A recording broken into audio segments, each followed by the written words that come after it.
Election 2022 में कैसा रहेगा सपा प्रदर्शन? क्या साइकिल सीएम ऑफिस पहुंच पाएगी? क्या कहते हैं अखिलेश यादव के सितारे? राम राम दोस्तों, मैं गीता दीक्षित आप सभी का वेलकम करती हूँ। हमेशा की तरह हम आपके लेकर आए हैं एक बहुत ही इंटरेस्टिंग टॉपिक और हमेशा की तरह सभी प्रश्नों का उत्तर देने के लिए हमारे साथ मौजूद हैं आचार्य राजीव शुक्ला जी। राम राम गुरु जी। राम राम सभी दर्शकों को बहुत बहुत शुभकामनाएं। आप अपना ख्याल रखिए, मस्त रहिए और व्यस्त रहिए। हमारे ऊपर जो आप प्यार उठा रहे हैं वो प्यार वैसे ही हमारे ऊपर उठाते रहिए। आपका कल्याण ज़रूर है, निश्चित है। ग्रहों की साधना करते रहिए जी गुरु। दोस्तों, उत्तर प्रदेश एक ऐसा प्रदेश रहा है जिसके पास देश की सत्ता की चाबी रही है। देश की राजनीतिक दशा दिशा बदलने में उत्तर प्रदेश का एक अहम रोल रहा है। तो हम इस बार हमारी चर्चा का विषय है 2022 में विधानसभा के चुनाव और हम बात करेंगे समाजवादी पार्टी की। क्या 2022 में अखिलेश यादव की बाइसिकल सीएम ऑफिस तक पहुंचेगी या रास्ते में ही पंचर हो जाएगी? इसके बारे में हम जानेंगे गुरुजी से। गुरुजी बताइए।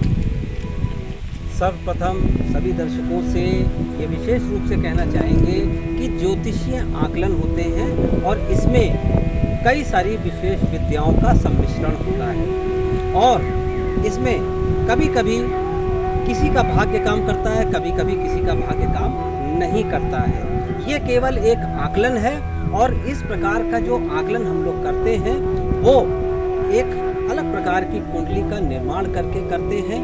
तो इसलिए चूंकि डेटा किसी भी राजनीतिज्ञ का या किसी भी राजनीति पार्टी का कम होता है, तो डेटा जब कम होता है तो विश्लेषण उतना एक्यूरेट कभी कभी नहीं भी हो पाता है। लेकिन ज़्यादातर देखा गया है कि अगर हम भौगोलिक दृष्टि से देखते हैं, किसी एक व्यक्ति के बारे में ये डिस्कशन नहीं है, ये डिस्कशन है एक भौगोलिक स्थिति जिसको हम कहते हैं उत्तर प्रदेश। उत्तर प्रदेश को आने वाले समय में कौन सी कुंडली लीड करेगी कि नहीं करेगी, ये केवल उस व्यक्ति की कुंडली पर निर्भर नहीं है। हो सकता है उस व्यक्ति की कुंडली बहुत मजबूत हो, लेकिन उसके साथ कौन कौन है। लेकिन सबकी कुंडली का समावेश करना थोड़ा सा मुश्किल और दुष्कर है, असंभव सा कार्य है। लेकिन फिर भी हमने चेष्टा की कि किस प्रकार से किस दिशा में जाएगा उत्तर प्रदेश। तो सर्वप्रथम अगर हम बात करते हैं अखिलेश यादव जी की कुंडली की, चंद्र कुंडली, बहुत ही मजबूत कुंडली, बहुत सारे अच्छे मजबूत योग, पराक्रम की दृष्टि से, मेहनत करने की दृष्टि से, हर प्रकार से बहुत ही अच्छा सामंजस्य लोगों से बना के चलने वाले व्यक्ति। लेकिन अगर ग्राह्य दृष्टि से हम बात करते हैं तो जब भी सूर्य और शनि साथ में होते हैं तो ये राजयोग तो देते हैं, लेकिन राजभंग योग भी देते हैं। जैसा कि देखा गया, मुख्यमंत्री भी रहे और बीच में मुख्यमंत्री पद से हट भी गए। तो वर्तमान की अगर हम दशा देखते हैं तो केतु की दशा वो भी अंतिम पायदानों पे आ रही है। तो जब इस राशि के हिसाब से केतु की दशा आ रही है और चंद्र राशि से अष्टम भाव में जहां इनके नीचस्थ गुरु हैं वहां पे शनिदेव का गोचर होगा और तभी इलेक्शन का प्रभाव इनको मिलेगा। तो अष्टम शनि का एक दुष्प्रभाव इनको मिलेगा। और दूसरी बात, चूंकि गुरु नीचस्थ हैं अष्टम भाव में, तो चंद्र से जब भी गुरु अष्टम भाव में होते हैं, नीचस्थ होते हैं, ऐसे व्यक्ति को सही समय पे उचित सलाह भी कभी कभी नहीं मिलती है, जिसकी वजह से कितना भी प्रकांड व्यक्ति हो उसके डिसीजंस गड़बड़ा जाते हैं। तो कुछ राजनीतिक डिसीजंस, कुछ राजनीतिक गणित आने वाले समय में गड़बड़ाती हुई दिख रही है। इसका मतलब ये कतई नहीं है कि इनकी मेहनत में कुछ कमी है, इनकी लीडरशिप में कुछ कमी है।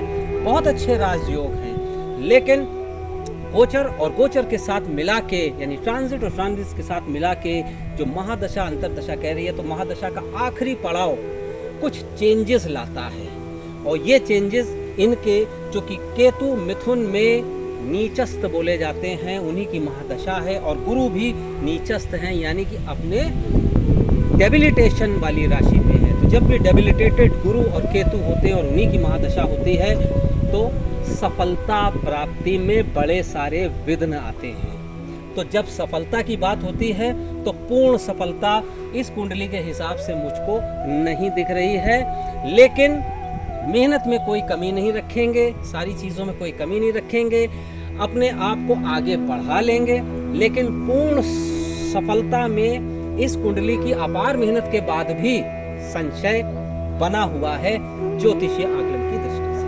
जी गुरुजी, तो अब ये राज तो खुलेगा जब 2022 के विधानसभा के चुनाव होंगे, तो उसके बाद ही हम जान पाएंगे कि क्या अखिलेश यादव की सरकार आएगी या नहीं आएगी। तो दोस्तों, आशा करती हूँ कि आपको आज का हमारा टॉपिक काफ़ी इंटरेस्टिंग लगा होगा।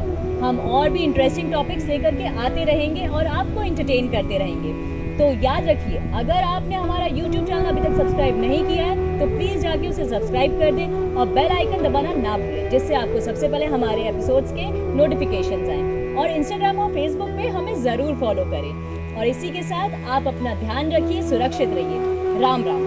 राम राम गुरु।